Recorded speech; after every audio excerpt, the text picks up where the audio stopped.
Srdečne zdravím všetkých poslucháčov podcastu Naturpak.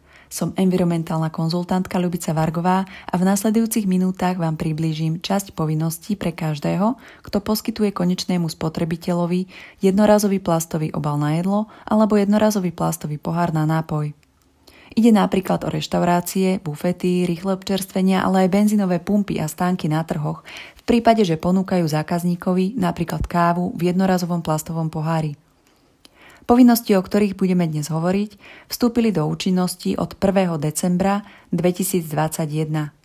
Do zákona o odpadoch boli transponované zo smernice známej pod skratkou SUP, čiže Single Use Plastics. Ide o výrobky, ktorých spotreba sa má znížiť a v zákone o odpadoch ich nájdeme pod novým paragrafom 75b. V úvode si pomyselne otvoríme prílohu číslo 7a, časť A zákona o odpadoch. Nájdeme tu presnú definíciu výrobkov, na ktoré sa vzťahujú povinnosti znižovania spotreby, o ktorých budeme hovoriť. Ide o poháre na nápoje, vrátanie ich uzáverov a viečok, nádoby na potraviny, to je škatule s viečkom alebo bez viečka, ktoré sa používajú na potraviny určené na priamu konzumáciu, buď na mieste predaja alebo na inom mieste, ako je miesto predaja. Zabalené potraviny sú spravidla konzumované priamo z tejto nádoby a hotové na konzumáciu bez akejkoľvek ďalšej prípravy, napríklad varenia alebo zohrievania. Paragraf zahŕňa aj nádoby na potraviny určené na rýchle občerstvenie alebo na akékoľvek iné jedlá určené na priamu konzumáciu. Pod jednorazovým plastovým obalom rozumieme aj kompozitný obal obsahujúci plast, napríklad papierový pohár potiahnutý plastovou vrstvou. Na uvedené obaly sa vzťahujú povinnosti podľa paragrafu 75b zákona o odpadoch. Ak sú uvedené obaly použité za účelom konzumácie potravín a nápojov na inom mieste, ako je miesto predaja, obchodník ich poskytuje za úhradu. O úhrade informuje predajca konečného spotrebiteľa. Výšku úhrady zákon neustanovuje.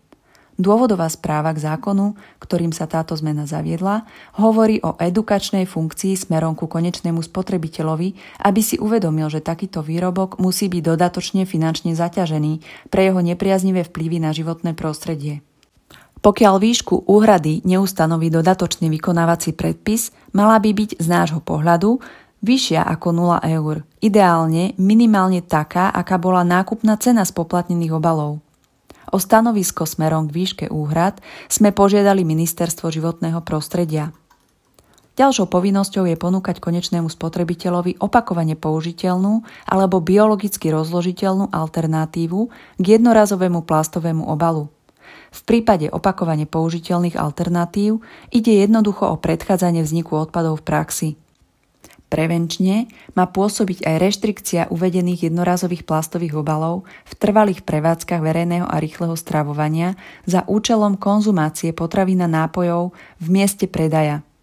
Na verejných podujatiach sa tento zákaz rozširuje aj o jednorazové plastové riady.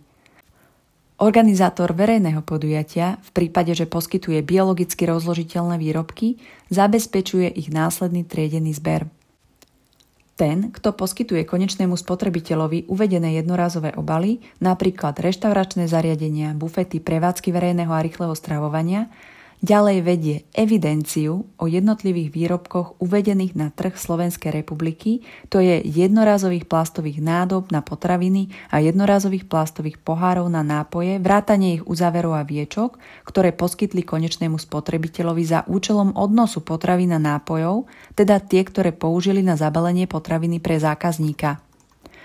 Evidenciu týchto obalov uvedených na trh Slovenskej republiky je nevyhnutné uchovávať a množstva ohlasovať Ministerstvu životného prostredia v ustanovenom rozsahu. Ten, kto uvádza tieto obaly na trh Slovenskej republiky, ďalej vypracúva správu o opatreniach prijatých na zníženie spotreby jednorazových plastových obalov na potraviny a jednorazových plastových pohárov, vrátane ich uzáverov a viečok a najneskôr do 30. apríla oznamuje Ministerstvu životného prostredia svoj pokrok v znižovaní ich spotreby.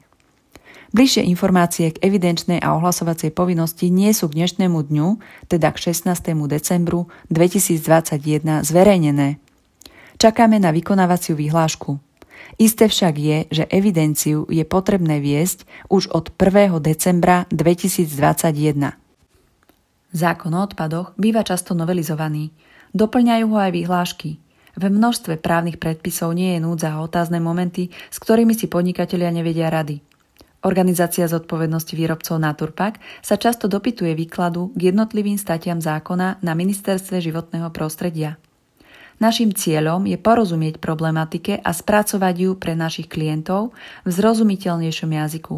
Ak máte otázky alebo námety na spracovanie ďalších videí a podcastov, ktoré vyplynuli z vašej praxe a týkajú sa odpadového hospodárstva, budeme radi, ak sa s nami o ne podelíte. Tešíme sa na každý jeden podnet zaslaný cez kontaktný formulár na naturpack.sk. Do počutia.